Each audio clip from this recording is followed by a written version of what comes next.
Hello welcome to my channel. నేను మీ సువర్ణని. ఈరోజు ఒక వీడియోతో మీ ముందుకు వచ్చా. కొత్త సంవత్సరం శ్రీ విశ్వ వసునామ సంవత్సరం శ్రవణ పంచాంగం 12 రాసులు, వాటి యొక్క విశిష్టత, వాటి యొక్క లాభాలు గురించి housing board Miryalagudem temple Sri Venkateswara Swamy ఆలయంలోని 12 రాసుల గురించి విశిష్టత తెలుసుకుందాం.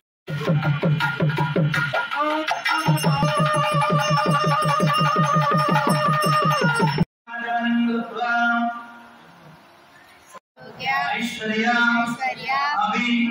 वृद्ध्यर्थम धर्म अर्थ काम मोक्ष चतुर्विध फल पुरुषार्थ सिद्ध्यर्थम मम यजमानस्य मनोवांछ फलसिद्ध्यर्थम सौभाग्यद सर्वाभीष्ट फलसिद्ध्यर्थम मम गृहे निरंतरम विद्या उद्योग व्यापार व्यवसाय इत्यादि दिन अभिवृद्ध्यर्थम श्री विश्वावसुनाम संवत्सर उगादि पर्वदिनोत्सव संवत्सरे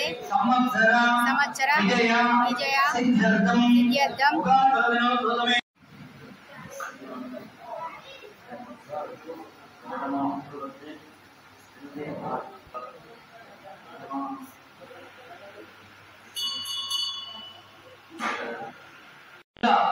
ఈ పంచాంగ శ్రవణం వినటం వల్ల ఏమేమి జరుగుతుందో ఈ శ్లోకంలో ప్రత్యేకంగా తెలియదు.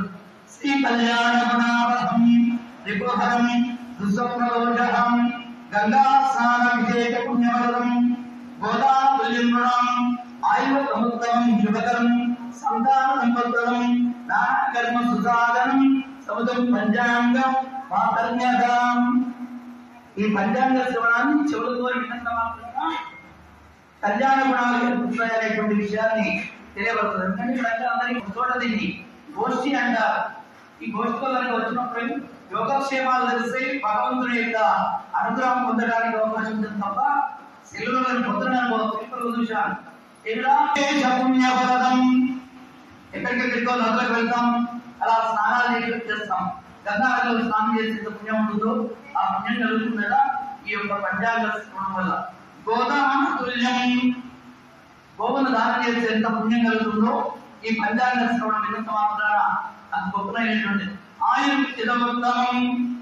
ఆయుష్కు ఎలాంటి ఆటంకాలు లేకుండా మంచి జరిగేటువంటి ప్రయత్నం జరుగుతుంది. అంతేకాకుండా నానా కర్మ సుసాధనం, మనం చేసేటువంటి అన్ని కర్మలు కూడా భగవద్గీతలో చెప్పాడు. పనులన్నీ చేయండి, ఫలితాన్ని ఆశించకండి, అట్టాన్ని చెప్పి పనులు చేయకుండా ఉంచుకోవద్దని చెప్పాడు. కాబట్టి మన కర్తవ్యాలను మనం చేసుకుంటూ పోవాలి.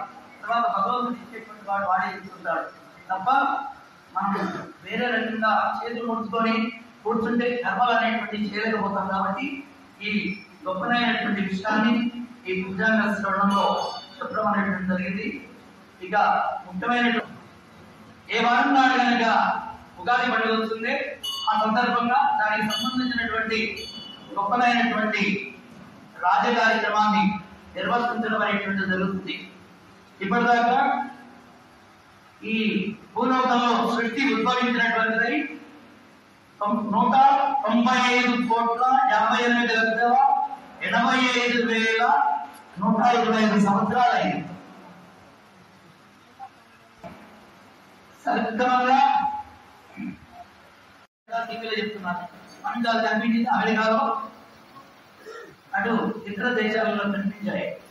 ఎక్కడో కనిపించిన దాన్ని టీవీలో ప్రసారం చేస్తారు కాబట్టి మనం ఆచరించవచ్చు. ఒక్క మన భారతదేశంలో మన ప్రాంతంలో కనిపించేటువంటి మాత్రమే మనం ఆచరించేటువంటి ప్రయత్నం చేయాలి తప్ప టీవీలో చూసామంటే మన ఢిల్లీలో వస్తున్నాయి. నిన్న రోజున చెప్పినటువంటి ఏమన్నా అందరూ నల్ల బట్టలు వేసుకోవాలి, కొంతమంది బయట తిరగకూడదు అనేటువంటి కొన్ని వాట్సాప్ గ్రూపులలో వాళ్ళ ప్రాబల్యం కోసం వచ్చినటువంటి ప్రయత్నం చేశారు. అది తప్పు. మన యొక్క కార్యక్రమాన్ని మనం చక్కగా నిర్వర్తించుకునేటువంటి ప్రయత్నం చేద్దాం. ఈ సంవత్సరం 2 సూర్యగ్రహణాలు ఉన్నాయి. ఆ 2 సూర్యగ్రహణాలు మనకు కనిపించవు. 2 చంద్రగ్రహణాలు ఉన్నాయి, అవి మాత్రం మనకు కనిపిస్తాయి. ఏంటి ఆ 2 చంద్రగ్రహణాలు అంటే సెప్టెంబర్ 7వ తారీఖు నాడు ఆదివారం నాడు భాద్రపద మాసంలో సంపూర్ణ చంద్రగ్రహణం రాత్రి 9:56 మొదలై 1:56 దాకా ఉంటుంది సంపూర్ణ చంద్రగ్రహణం. మరొక చంద్రగ్రహణం మార్చి 3వ తారీఖు 2026 మంగళవారం రోజున చంద్రగ్రహణం ఏర్పడుతుంది. అలా ఏర్పడి మనకు చంద్రోదయం అయ్యే లోపల ఆ గ్రహణం వెళుతుంది కాబట్టి ఆ రోజు కూడా మనకు చంద్రగ్రహణం అనేది కనిపిస్తుంది కాబట్టి ఆ రోజు కూడా మనం ఆచరించేటువంటి ప్రయత్నం చేయాలి. ఇక అంటే నీరు అని అర్థం. రోజు ఆహారం తీసుకోతున్నది త్రివేణి సంగమాన్ని మీ అందరికి ఇచ్చారు. గంగా యమున సరస్వతి. మనకు మహాకుంభ మేళ జరిగింది. అందరూ కూడా పోటీలు పడి వెళ్ళారు, అందరూ ఇబ్బందులు పడ్డారు. అలా జరిగినటువంటి ప్రయత్నం. అయితే గంగా యమున అనేటువంటిది కనిపిస్తుంది. సరస్వతి నది మాత్రం అంతర్వాహినిగా లోపల ప్రవహిస్తుంది తప్ప మనకు ప్రత్యేకంగా కనిపించదు. కానీ ఈ సంవత్సరం ఈ సరస్వతి నది పుష్కరాలు మళ్ళీ అదే ప్రాంతంలో అంటే ఉత్తరాఖండ్, బద్రీనాథ్, కేదార్నాథ్ దాటిన తర్వాత మనా అనేటువంటి గ్రామంలో బీర్పూర్ గ్రామంలో సరస్వతి నది జన్మించింది. అక్కడి నుంచి అలహాబాద్, ప్రయాగ్రాజ్ లో గంగా యమునతో పాటు ఈ సరస్వతి నది ప్రవహిస్తుంది. కాబట్టి అక్కడ ఒకనాడు విశ్వామిత్రుల వారు వశిష్ఠుడిని సుధమర్తించాలనే ప్రయత్నం చేత సరస్వతి అమ్మవారిని ప్రార్థన చేశాడు. ఎప్పుడైతే విశ్వామిత్రుడు ప్రార్థన చేశాడో సరస్వతి దేవి ఏం చేసిందంటే బాగా ఉప్పగి ఈయన వశిష్ఠుల వారు ఉన్నటువంటి ప్రాంతంలో వచ్చేంతగా గొప్పగా నది పారుతుంటే ఆ నీళ్ళలో వశిష్ఠుల వారు కొట్టుకొని పోయాడు. సంభవించింది విశ్వామిత్రుడు. కానీ అప్పటికే ఈ సరస్వతి నది ఆ విధంగా వశిష్ఠుల వారిని కనిపించకుండా చేసింది కాబట్టి కోపం వచ్చినటువంటి విశ్వామిత్రుల వారు సరస్వతి నదిని శాపం చేశాడు. నువ్వు కనిపించకుండా పోతావు అనేటువంటి శాపం చేశాడు. కాబట్టి సరస్వతి నది మనకు కనిపించకుండా ఉండి ఈ గంగా యమునతో పాటు అడుగు భాగంలో అంతర్వాహినిగా ప్రవహించేటువంటి ప్రయత్నం చేస్తుంది. అందుకోసమే సరస్వతి నది మనకు కనిపించకుండా పోయిందనేటువంటి విషయాన్ని తెలియపరచడం ప్రయత్నం జరుగుతుంది. ఇక ఆదాయం 8 ఆదాయంకి 14 ఖర్చు ఉందండి వెంకటేశ్వర స్వామి వారికి. సంవత్సరాల నుంచి నక్షత్రం అయిపోతుంది. ఆలయ కమిటీ వారు ఉత్తరా పరమణి నక్షత్రం అమ్మవారిది కన్యారాశి. ఆ కన్యారాశి అమ్మవారి యొక్క ఫలితం అమ్మవారి ఆదాయం సరిపోతుందండి. 14 ఆదాయం పెడుతుంది. లక్ష్మీ అమ్మవారికి పుష్కరంగా ఆదాయం అంటే భక్తులు బాగా సమృద్ధిగా ఏ కార్యక్రమం చేసినా మేము ఇస్తామని చెప్పి అలా ఇచ్చేసేటువంటి ప్రయత్నం చేస్తారు. అమ్మవారి అనుగ్రహం చేత బాగా జరగడానికి అవకాశం ఉంది. అన్ని రకాల బాగా ఉంటుంది. ఇక పక్కన గౌరవమ్మవారు ఉంది. ఆండాళ్ళ తల్లి వైభవంలోనే ఇంత పెద్ద క్షేత్రం వెలిసింది కదా. ఇలాంటి ఈ క్షేత్రంలో ఆండాళ్ళ తల్లిని పూర్వపరమణి నక్షత్రం కుప్ప అంటారు. కుప్ప నక్షత్రం అమ్మవారికి 11 ఆదాయం ఉంది, 11 ఖర్చు ఉంది. ధనుర్మాసంలో బాగా చేస్తారు. ఆలయ కమిటీ వారు అదే ఖర్చు పెడతారు. అలా గొప్పనైనటువంటి విషయంగా ఆండాళ్ళ తల్లి యొక్క ఆదాయ వ్యయాలు కూడా బాగా ఉన్నాయి. చాలా కొద్దిగా ఈ తర్వాత ఒక్కొక్క యొక్క అక్షరాలు చూచే, చోళ, లీలు, లేలో, ఆ అనేటువంటి అక్షరాల వారందరికీ కూడా మేషరాశి వచ్చేస్తుంది. ఈ మేషరాశి వారికి 2 ఆదాయం 14 ఖర్చు. 5 మంది అంటే వ్యతిరేకించేటువంటి వాళ్ళు 7 ఉన్నారు. కాబట్టి మహిళలకు కొంతమేర అనుకూలంగా ఉంటుంది, కొంతమేర అనుకూలంగా ఉండదు. కొద్దిగా శని ప్రభావం వల్ల మనశ్శాంతి అనేటువంటి ఉండదు. ఆరోగ్య బంధాలు ఏర్పడతాయి.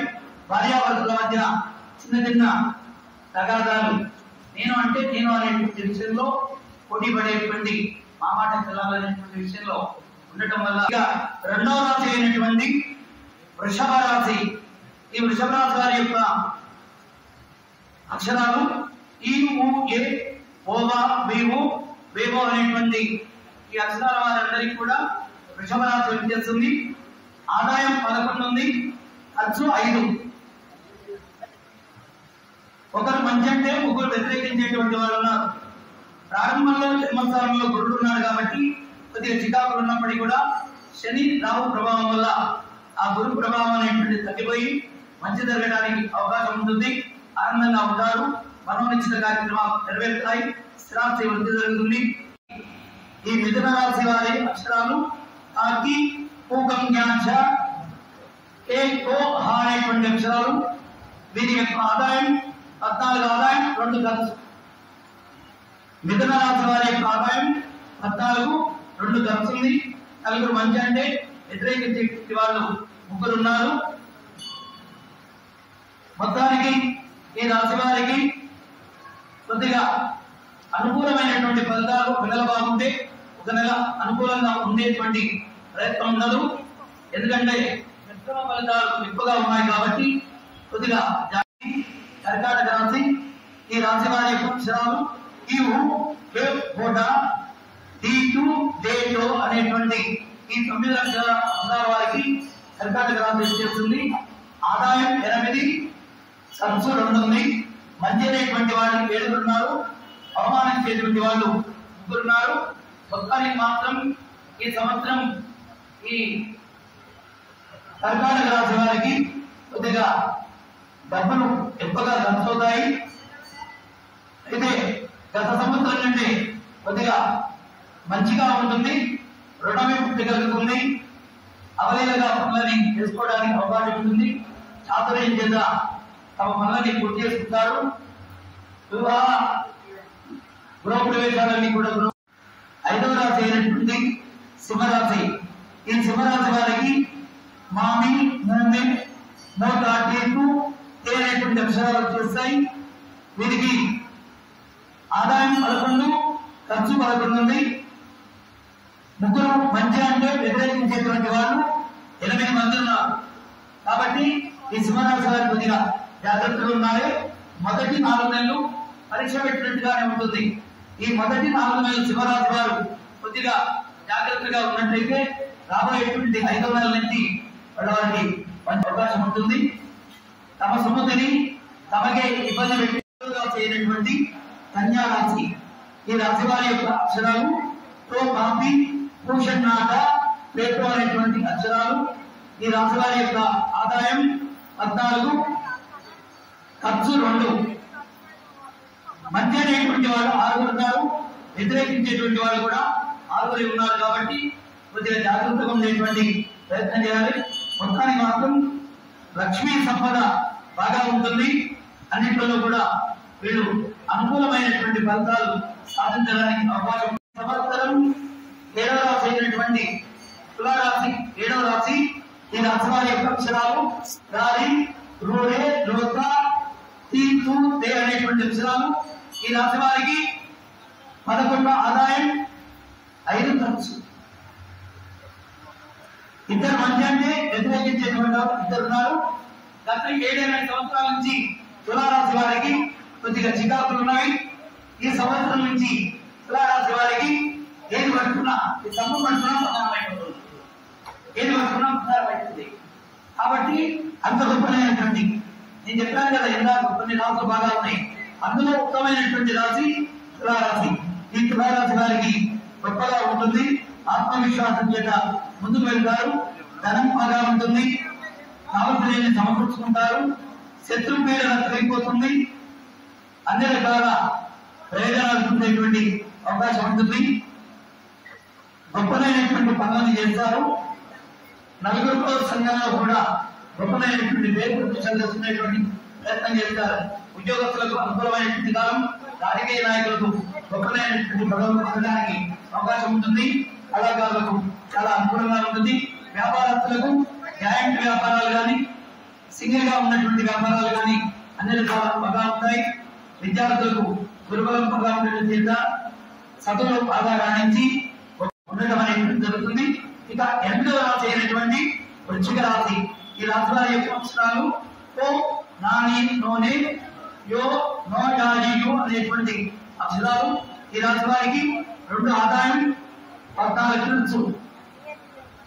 5 మంచి అంటే వ్యతిరేకించేటువంటి వాళ్ళు 2 ఉన్నారు. కాబట్టి ఈ రాశి వారికి జన్మస్థానంలో గురుడు ఉన్నప్పటికీ మిగిలిన రాశులు బలంగా ఉండటం వల్ల వీరికి కొద్దిగా మధ్య మధ్యలో అనుకూలంగా లేకపోయినప్పటికీ కూడా శని రాహు గెలుపుల వల్ల మంచి జరగడానికి అవకాశం ఉంటుంది. మాటల నైపుణ్యం చేత అధికారాన్ని ప్రయత్నిస్తారు. 8వ రాశి అయినటువంటి ధనుస్సు రాశి, ఈ రాశి వారి యొక్క అక్షరాలు యోయో, బాబి, బోధ, బాడ, బే అనేటువంటి అక్షరాలు. ఈ రాశి వారికి 5 ఆదాయం 5 ఖర్చు ఉంది. మంచి అనేటువంటి వాళ్ళు ఒకరున్నారు, వ్యతిరేకించేటువంటి వాళ్ళు 5 ఉన్నారు. కాబట్టి బంధమిత్రుల విషయంలో కొద్దిగా జాగ్రత్తగా ఉండాలి. ఈ సంవత్సరం ఉద్యోగస్తులకు రమేష్ 9 కదా 8 కాదనుకుంటున్నారు. 8 9వ ఖర్చు చెప్పాము. అదొకటి మకర రాశి. ఈ మకర రాశి వారికి గత 7 ఏళ్ల నుంచి ఉన్నటువంటి శని తొలగిపోతుంది. వాళ్ళ యొక్క అక్షరాలు బోర్కాజీ, జూజే, జోఖా, గాగి అనేటువంటి ఈ మకర రాశి వారికి 7.5 సంవత్సరాల ఇబ్బందులన్నీ తొలగిపోతాయి. ఎలాంటి ఆటంకాలు లేకుండా అంతా అనుకూలంగా ఉంటుంది. గౌరవాలు పెరుగుతాయి, బహుమానాలు పొందుతారు, అప్రయత్న ధనలాభం పెరుగుతుంది. గత 2-3 సంవత్సరాల నుంచి ఉన్నటువంటి ఇబ్బందులన్నీ కూడా తొలగిపోతాయి. ప్రసక్తి సామర్థ్యాన్ని పెంచుకుంటారు. 11వ రాశి అయినటువంటి కుంభరాశి. ఈ కుంభరాశి వారి యొక్క అక్షరాలు గూగే, గోసా, శీర్సు, శేషో, దానేటువంటి ఈ అక్షరాలు ఉన్నటువంటి వారందరూ కూడా కుంభరాశి. ఈ రాశి వారికి మిశ్రమ ఫలితాలు ఉంటాయి. శని ప్రభావం అధికంగా ఉంది. ఇంకా ఏనాడు శని తొలగిపోలేదు. కొద్దిగా చింతాకులు అనేటువంటివి ఉండటానికి అవకాశం ఉంటుంది. దొంగల భయం ఎక్కువగా ఉంటుంది. రావాల్సినటువంటి సొమ్ము సమయానికి రాక ఇబ్బంది పడేటువంటి ప్రయత్నం ఉంటుంది. కానీ వ్యాపారంలో మాత్రం కొద్దిగా అనుకూలమైనటువంటి కాలంగానే ఉంటుంది. ఉద్యోగస్తులకు స్వయం కృషి వల్ల పై స్థానానికి దిగినప్పటికీ అధికారుల యొక్క అనుగ్రహం ఉండకపోవడం వల్ల కొద్దిగా మందలు పొందలేకపోతారు. నిరుద్యోగులకు కొద్దిగా అనుకూలమైనటువంటి కాలంగా ఉంటుంది.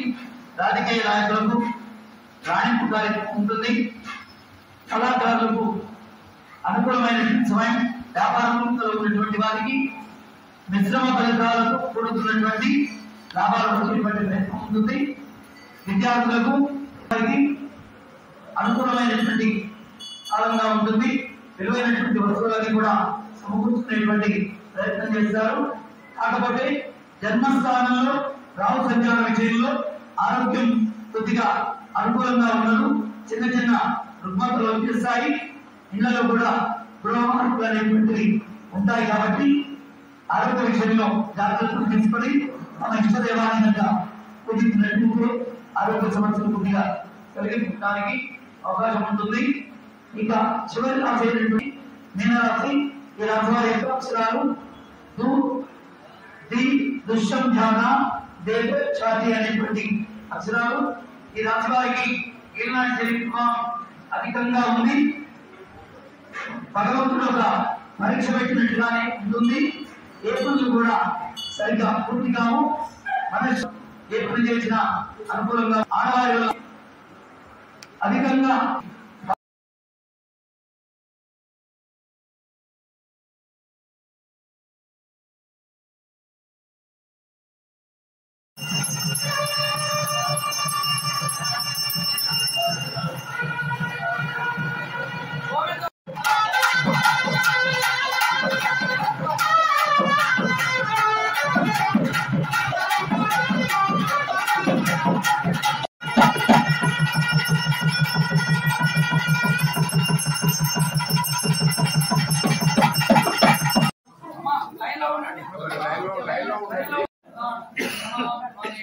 అయిపోయింది.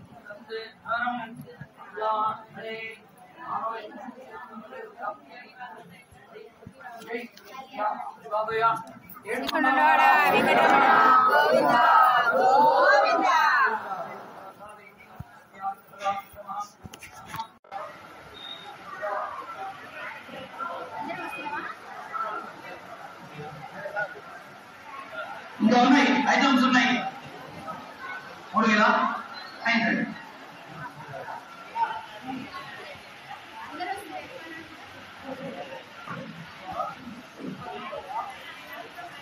రాజు తలుచుకుంటే దెబ్బలు కుదవాలన్నారు. భక్తులు తలుచుకుంటే కార్యక్రమాలన్నీ కూడా అలా అలా వెళ్ళిపోతాయి.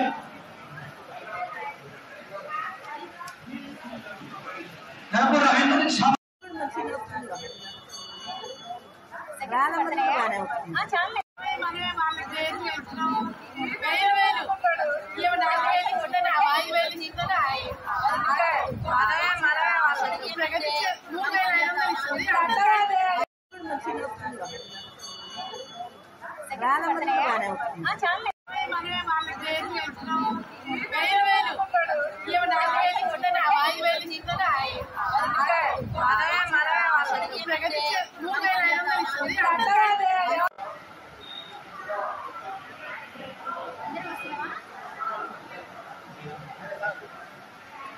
ఇంకా ఉన్నాయి, ఐటమ్స్ ఉన్నాయి. 3,500.